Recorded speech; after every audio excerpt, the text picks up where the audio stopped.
Okey, kita teruskan dengan pembentang seterusnya, Muhammad Zulfikar. Boleh teruskan. Okey. Dah sesi, okey tak dah sesi? Perlahan, dengar tapi tak jelas. Tak jelas lagi Ya. Sekejap ya.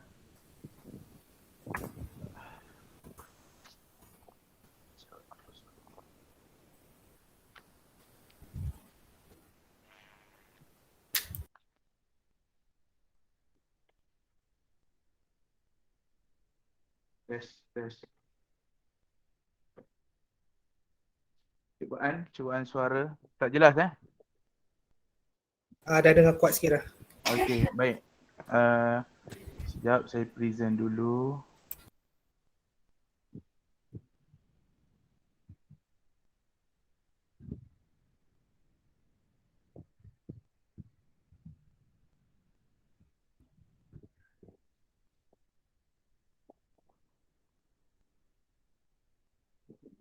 Okey, Assalamualaikum warahmatullahi wabarakatuh. Saya ucapkan kepada barisan pensyarah dan juga rakan-rakan guru semua. Okey, hari ini saya akan teruskan kepada pembentangan berkenaan dengan refleksi pertengahan praktikum 2022.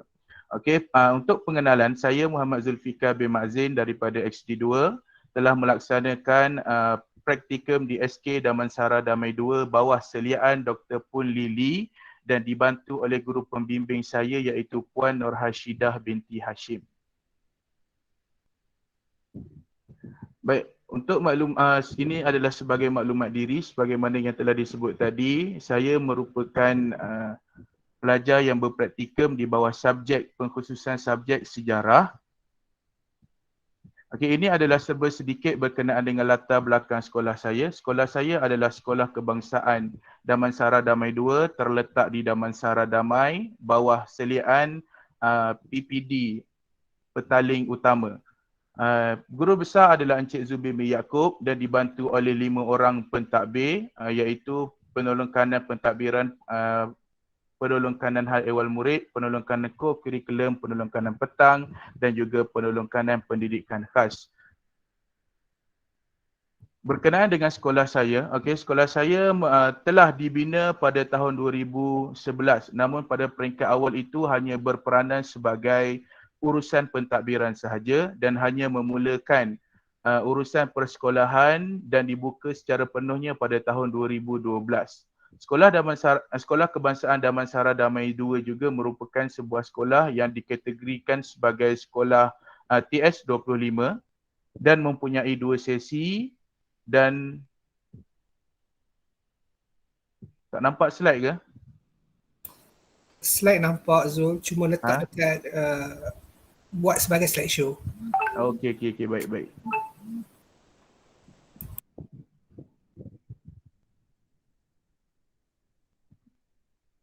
Nampak dah sikit? Tak lagi, tak jadi lagi. Tak naik lagi sebagai slideshow. Tak naik lagi.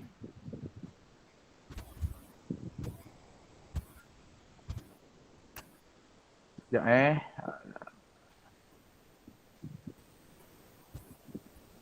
Sekejap ya.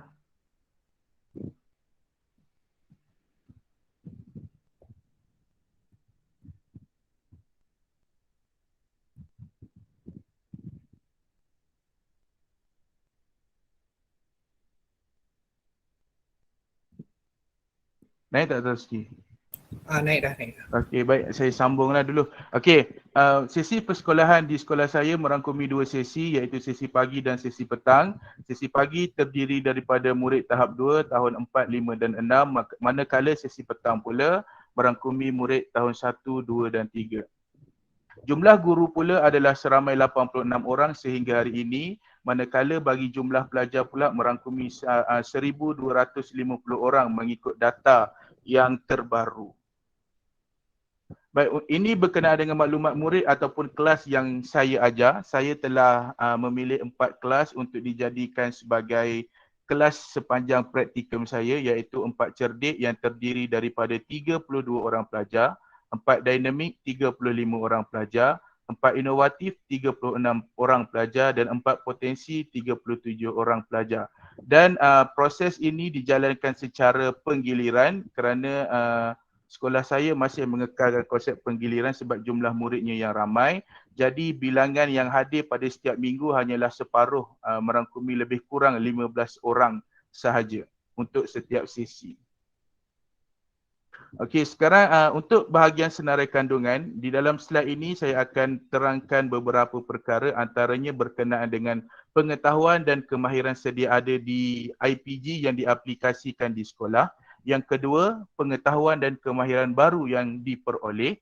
Yang ketiga, ilmu binaan dan inovasi yang dihasilkan. Yang keempat, reaksi terhadap pengalaman berpraktikum. Dan yang kelima, cabaran dan halangan sepanjang menjalani praktikum.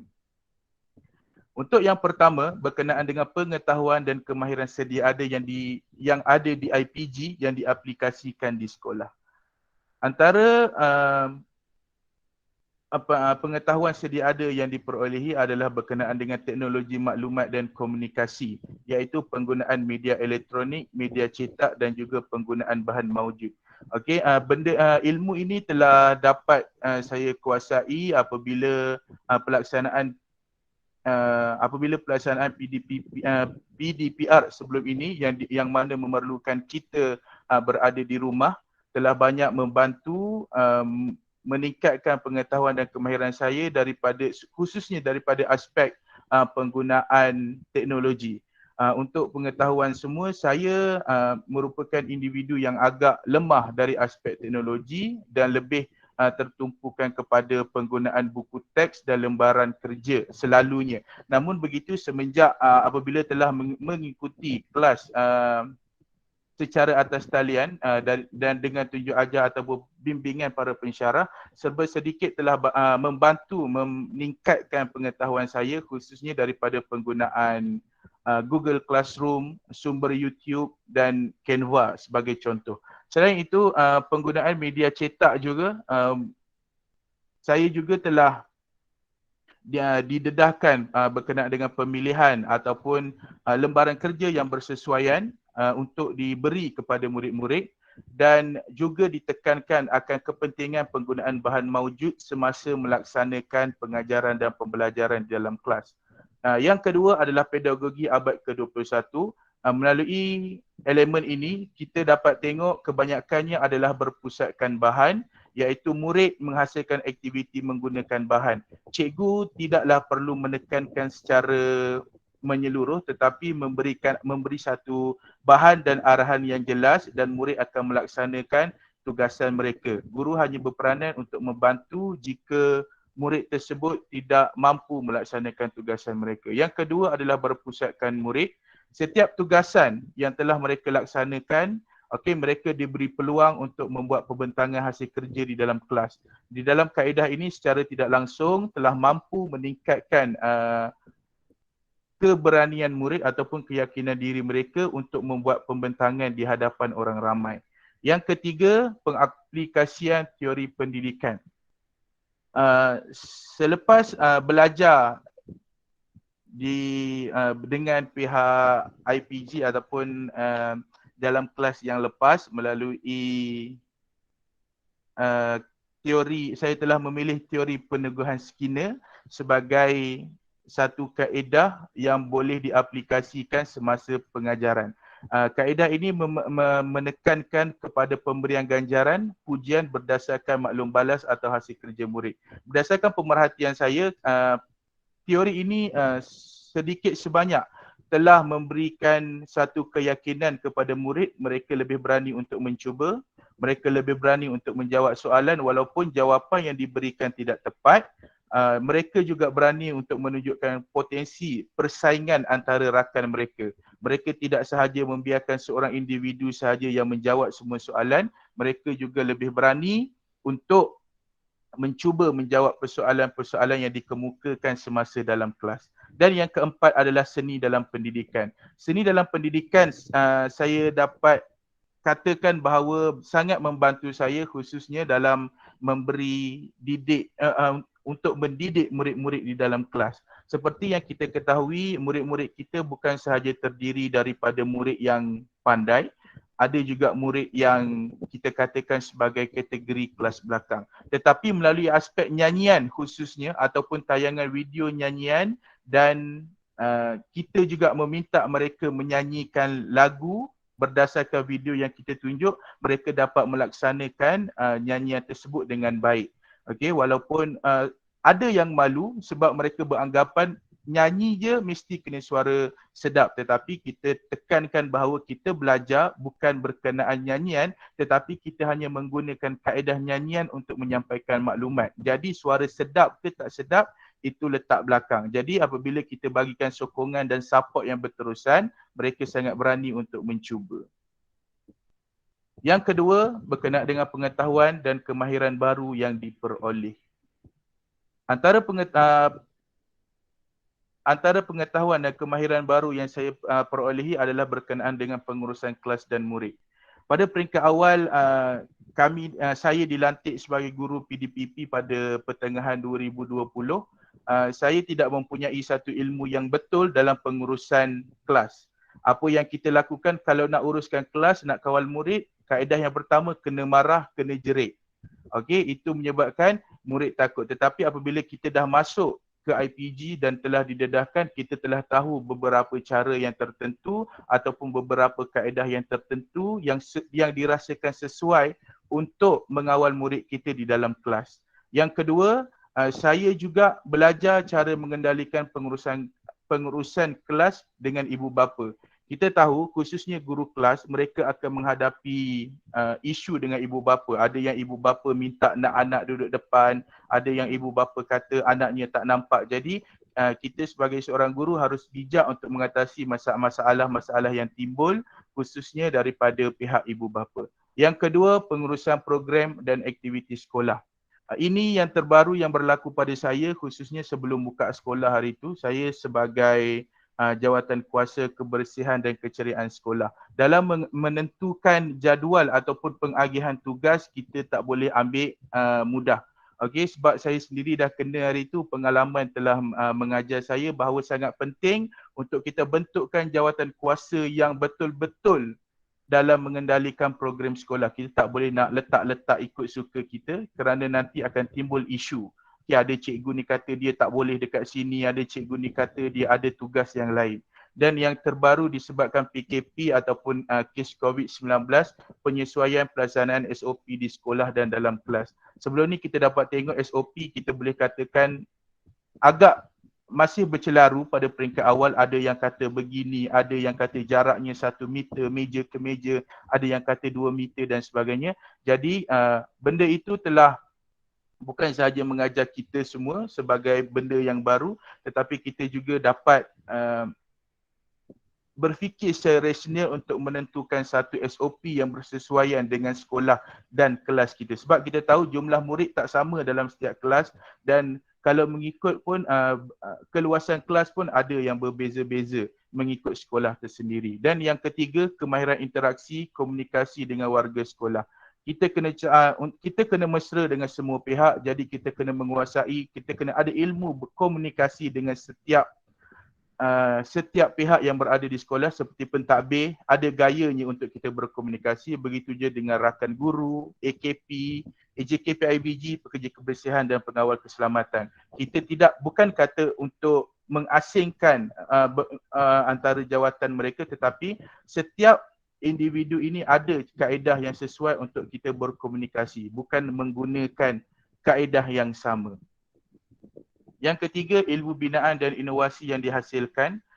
Saya dengan bantuan ketua panitia dan juga dengan bantuan rakan sejawat saya iaitu Cikgu Lelawati, kami bersama telah cuba mencipta Google Site. Tapi buat masa ni baru peringkat awal, dengan harapannya penggunaan Google Site ini untuk mengumpul hasil kerja murid ataupun bahan pengajaran dan pembelajaran untuk murid yang tidak hadir.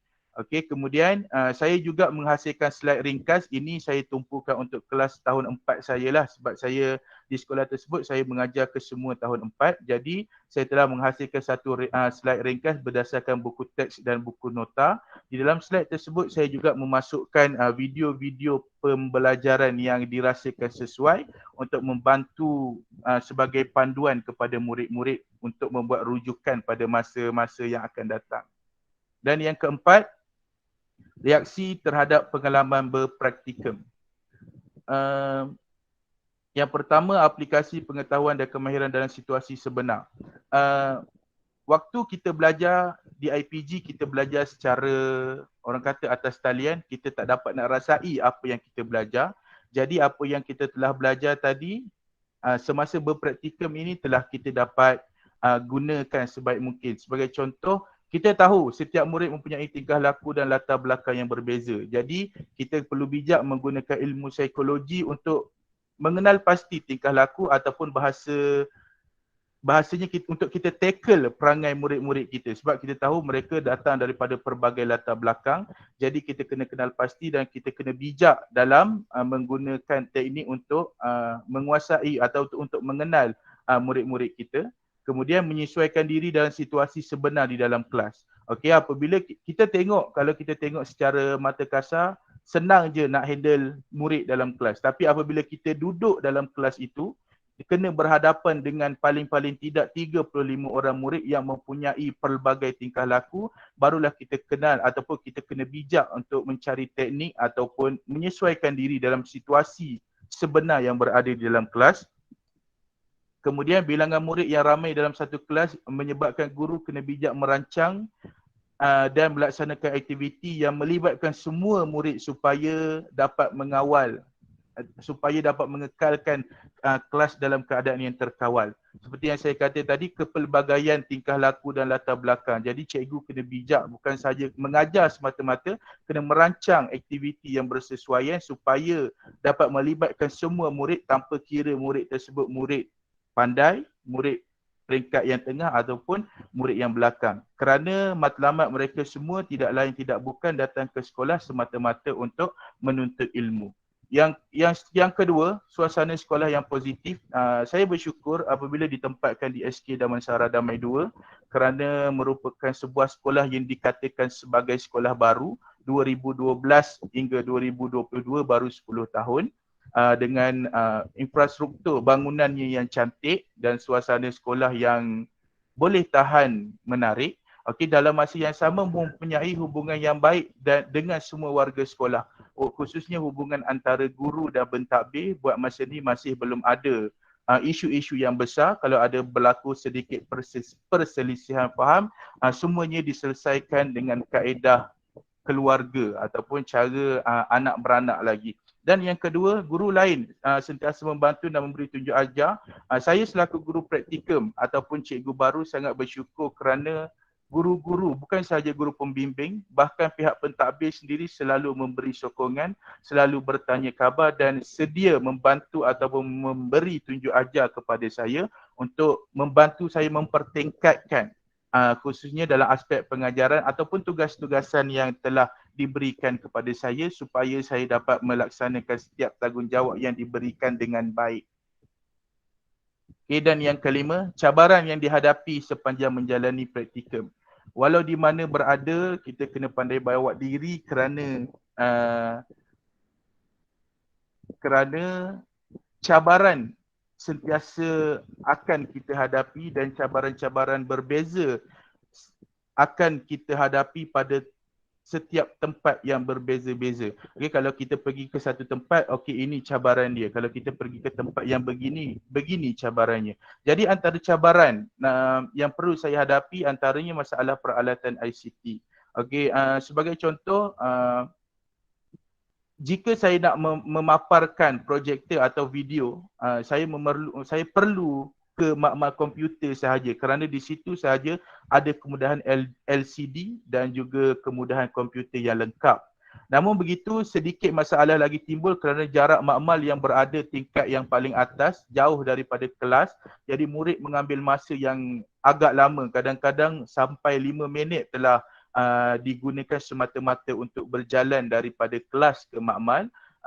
Dan kemudian apabila tiada kemudahan, sekolah saya sekolah TS25 tapi sayang tiada kemudahan LCD atau smart board di dalam kelas.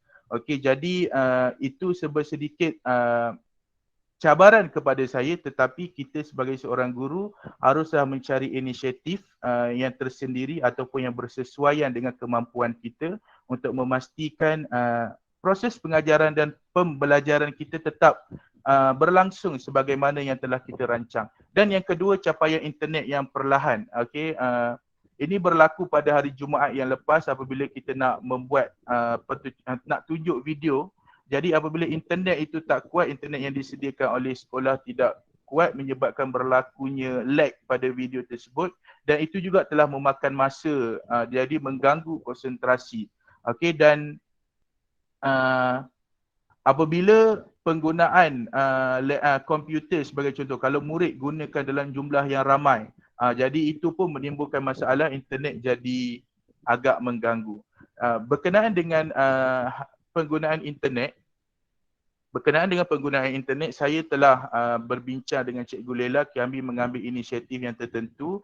Antaranya adalah kami beli data kami sendiri. Kami berdua set kita nak guna data ni, dan kami berdua kongsi duit beli data yang sendiri untuk sebagai backup jika berlaku lagi masalah-masalah internet ini. Dan yang berkenaan dengan penggunaan LCD pula, kami juga telah meminta bantuan daripada cikgu lama ataupun menggunakan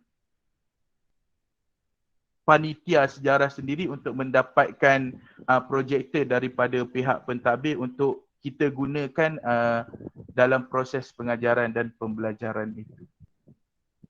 Baik, itu sahaja daripada saya. Sekian, terima kasih.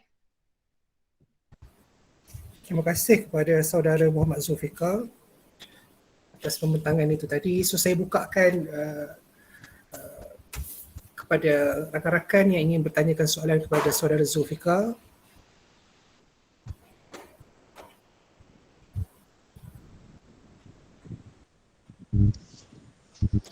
Hello, Assalamualaikum.